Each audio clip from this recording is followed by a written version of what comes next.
DJ Craig, thank you so much for joining me today. Really excited to have you here. We're doing these video podcasts to showcase to clients and couples what they might expect from you as a DJ and your personality. So first question I'd like to hit everyone off with is, what's your favorite part of being a DJ?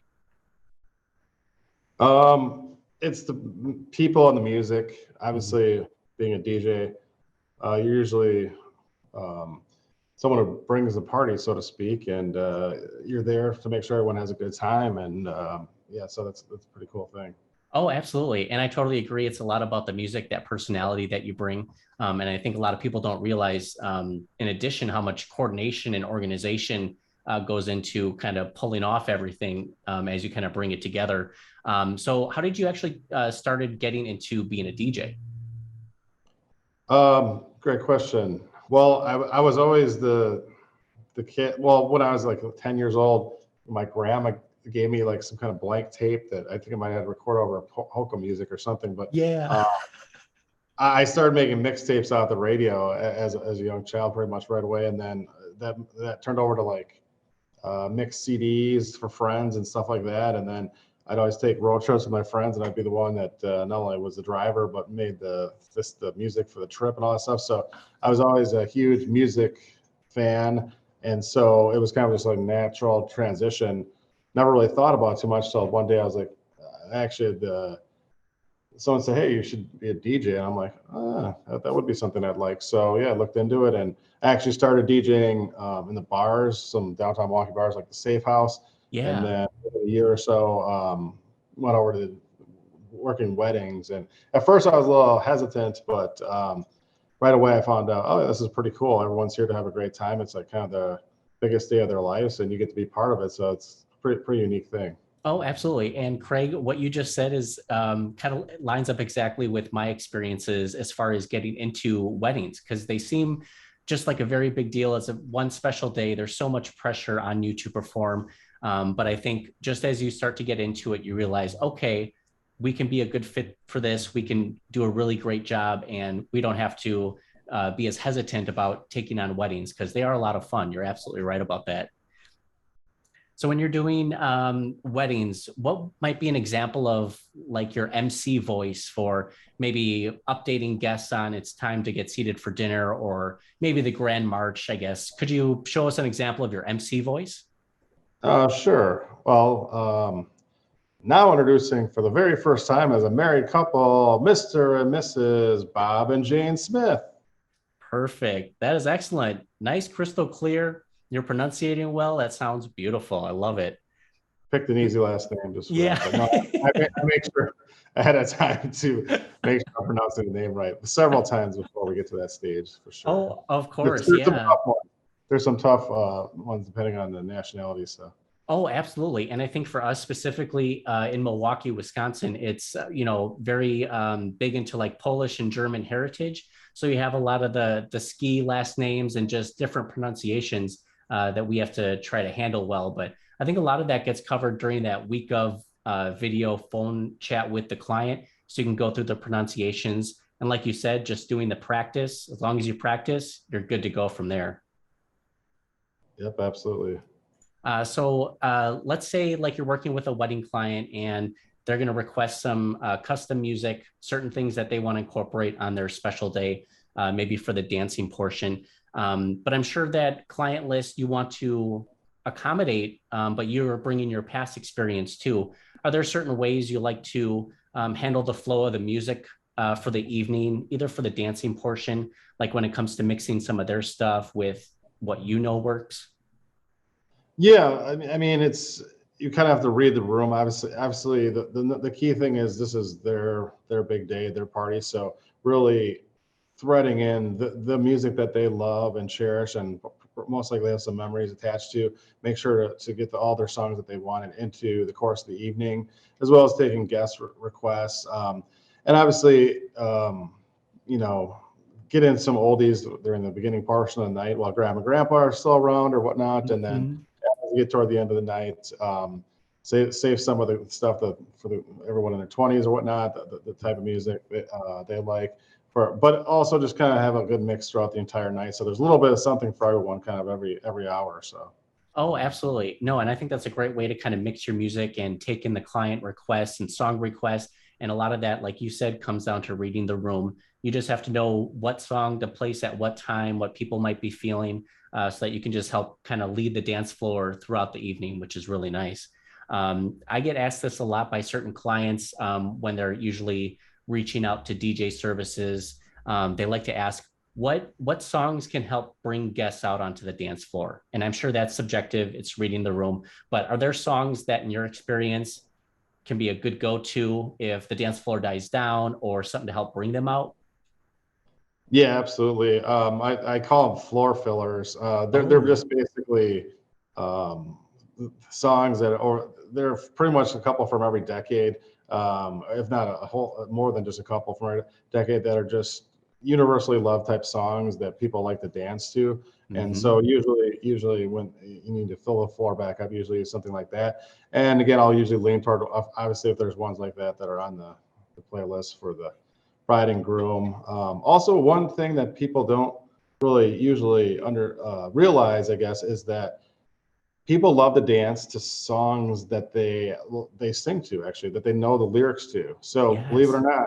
not, popular song, like really popular songs throughout the years, even though you might not realize it was your favorite or song you really like, if you know the words to it, people really love while they're dancing to sing along to songs. So lots of dance music like that. And then over the course of the evening, I usually like maybe once an hour or so, like throw in at least one or two I call like sing along songs, and there's a handful of those too where people like to sing along to them, and some of them are like attached to memories back with a couple, back in college with their friends and drunkenly singing at the end of the night or something like that. And so these are bringing back memories by playing them again at their wedding or whatnot. So Yeah, no, and that's perfect. And that's one of those things about reading the room and kind of feeling the vibe of the evening, that not everything has to be like this high energy club or dance style music. A lot of it can come through either the oldies, like you said, generational songs, or you also have the sing along songs that people want to get out on the dance floor. They want to form a big circle, sing at the top of their lungs because everyone's having a good time.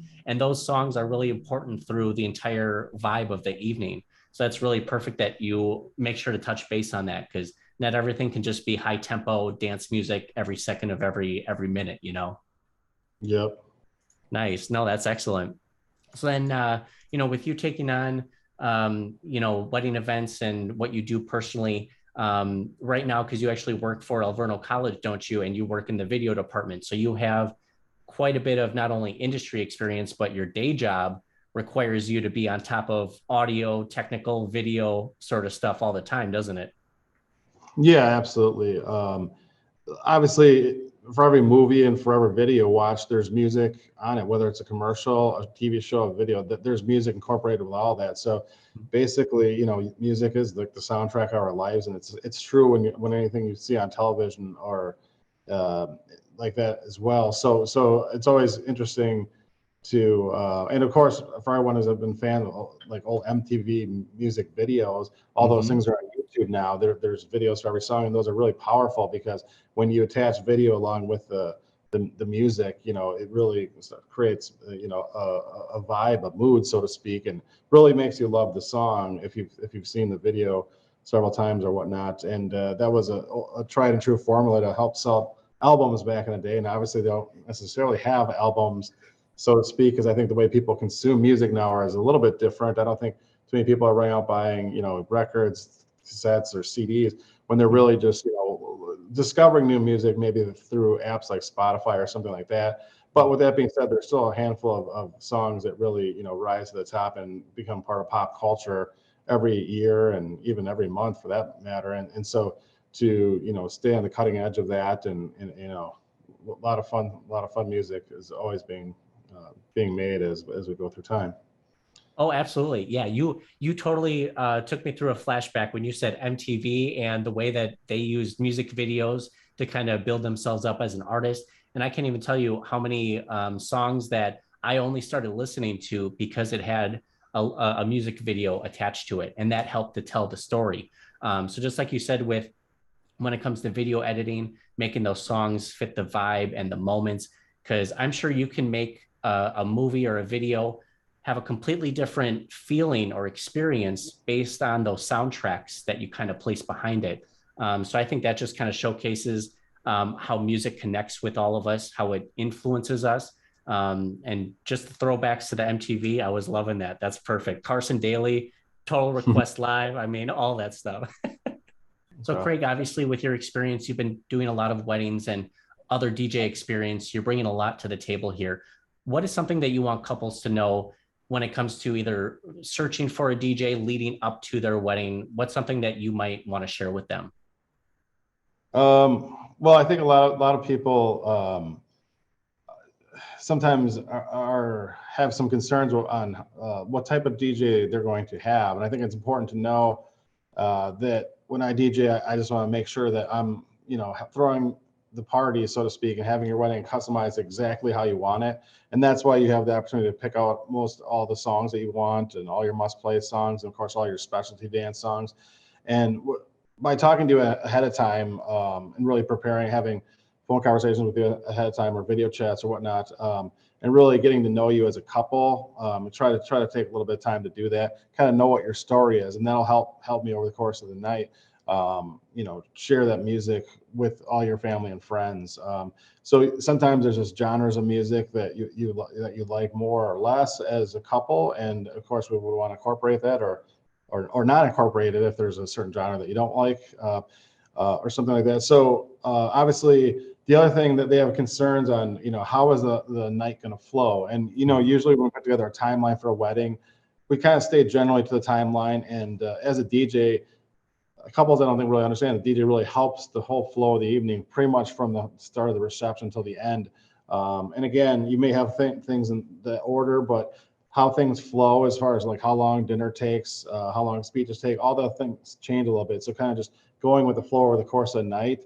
And I stay engaged with the couple over the course of the entire night, and make sure that I come to them and say, all right, now this is what we had scheduled next. We had the speeches scheduled. Are we ready for this? Is your mom or dad in the room? We're not going to start the speeches if they're not, if they went off to the bathroom or over by the bar or something like that.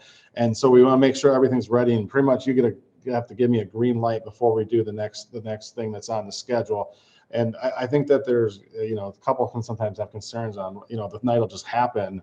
And the DJ, they're doing something else or not on doing top. this thing. But really, as a DJ for your wedding, I'm going to make sure to kind of be there to do your thing as a couple. And so we really want to make sure to take care of that, all the details. And in fact, if there's a special song that you had back in college or that remind you of when you met or whatever, you want to make sure to have that. Or maybe there was a concert you guys attended that had some memory attached to. Want to make sure to get all that incorporated over the course of the night, and all the details down to even like the last song of the evening. How you want the night to end, and you're sharing this with your friends and family, and it's like the biggest day of your life most likely. So just being part of that as a DJ is kind of cool, because a lot of times, besides being it's kind of the one only day that as a DJ we meet you and probably see you for your entire lives, but it's like we're sharing in this special day with you. You're possibly besides maybe when your kids are born or something, like the greatest day of your life, so to speak. And so it's really an honor to be part of that, and I take it very seriously as a DJ. To make sure, and as far as working with your photographers, your videographers, and wedding coordinators, anything that you have, like definitely working right along in sync with all of them to make sure that everyone pulls off the day exactly how you want it. Oh, absolutely. And I think you touched on so many important pieces as far as what, you know, wedding couples who are looking for a DJ, those things are very important to them, that organization staying on top of the timeline, but still being flexible to changes. And like you said, we don't meet a lot of these couples officially in person until the day of their wedding. So there's a lot of factors that are unknown leading up to it, but these kind of conversations and details really matter in the planning and preparation for making a great wedding event. And I think you touched on all the important details on what couples can expect leading into it, how it happens the day of, and all the really pieces that go on behind the scenes for us as DJs to make that experience happen.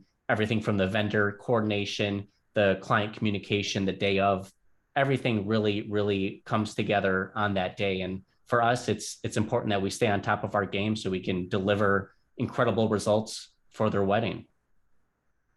Absolutely. And again, as DJs, we're there to make sure that you have a good time. If you're having a good time, then we're having a great time too. So, all in all, it's just really cool honor to be able to DJ a couple's wedding, and hopefully you consider myself and when you're picking a DJ. So Wonderful. Oh, I'm loving that, Craig. You are so welcome to be on our team of DJs. We're really excited to have you. Appreciate your time and everything. Really looking forward to all the couples who are going to reach out after watching this video, getting to know you a little bit more, and exciting to help them on their special day. Craig, thanks so much. thanks, Chris. Appreciate it. You have a good one. Yeah, you too.